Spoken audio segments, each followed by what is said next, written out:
I tracked every single penny for a month. The results genuinely shocked me. For 30 consecutive days, I tracked every single penny that left my account or my wallet. Every hot drink, every impulse purchase on a lunch break, every forgotten subscription renewal, every rounding up at the checkout.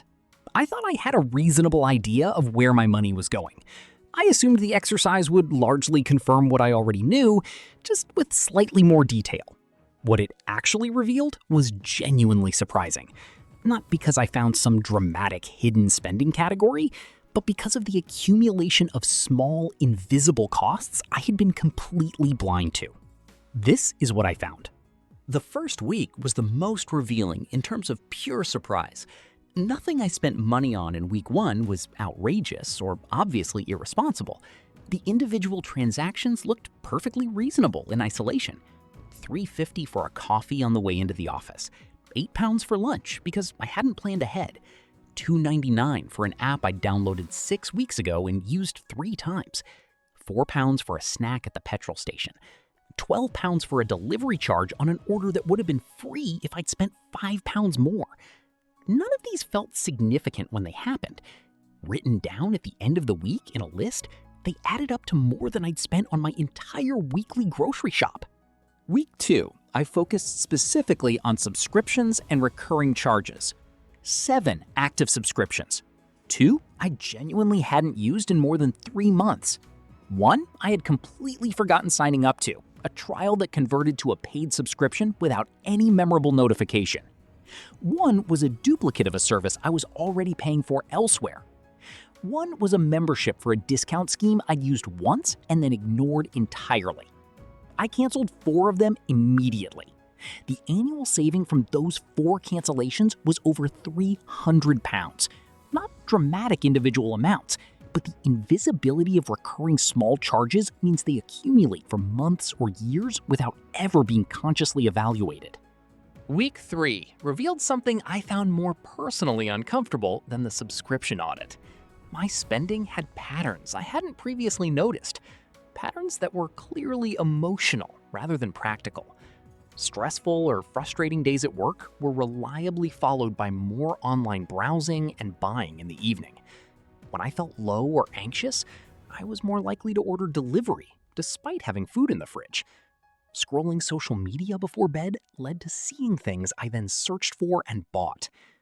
None of these purchases were expensive individually, but they were responses to emotional states rather than genuine needs or planned choices.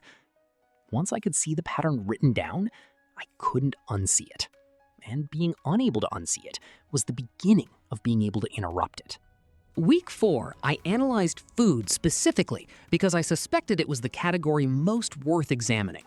I separated it into 3 subcategories: grocery shopping, eating out, and takeaway and delivery orders. My grocery spend was roughly what I expected.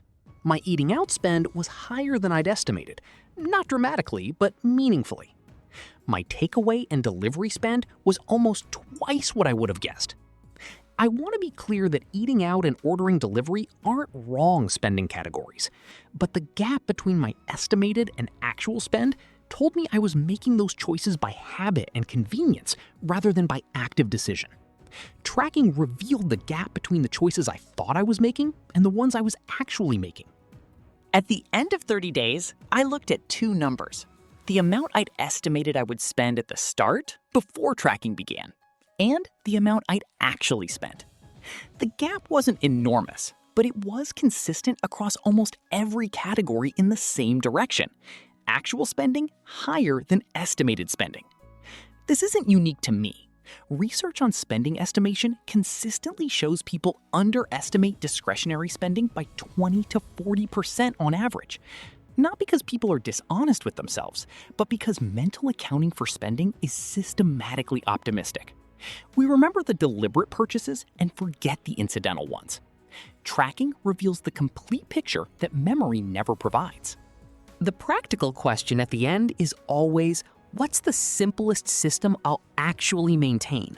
The tool matters far less than the habit. A basic notes app where you type each purchase immediately before you walk away from the transaction works perfectly for most people. A simple spreadsheet with 5 categories that you update daily takes about 2 minutes. A free app like Emma or Money Dashboard in the UK, or Mint or YNAB in the US, connects to your bank and categorizes automatically. All of these work. The best one is the one you'll use consistently for at least 30 days. Because 30 days of tracking changes your financial awareness in a way that a single look at a bank statement at the end of the month never does. 30 days of tracking won't solve every financial problem, but it will show you things about your own spending that you genuinely cannot see without it. It'll reveal the patterns, emotional, habitual, social, that drive the decisions you thought you were making consciously. It'll show you the gap between estimated and actual spending. And it'll change how you feel at the point of purchase, because once you know you're writing it down, you make the decision slightly more consciously.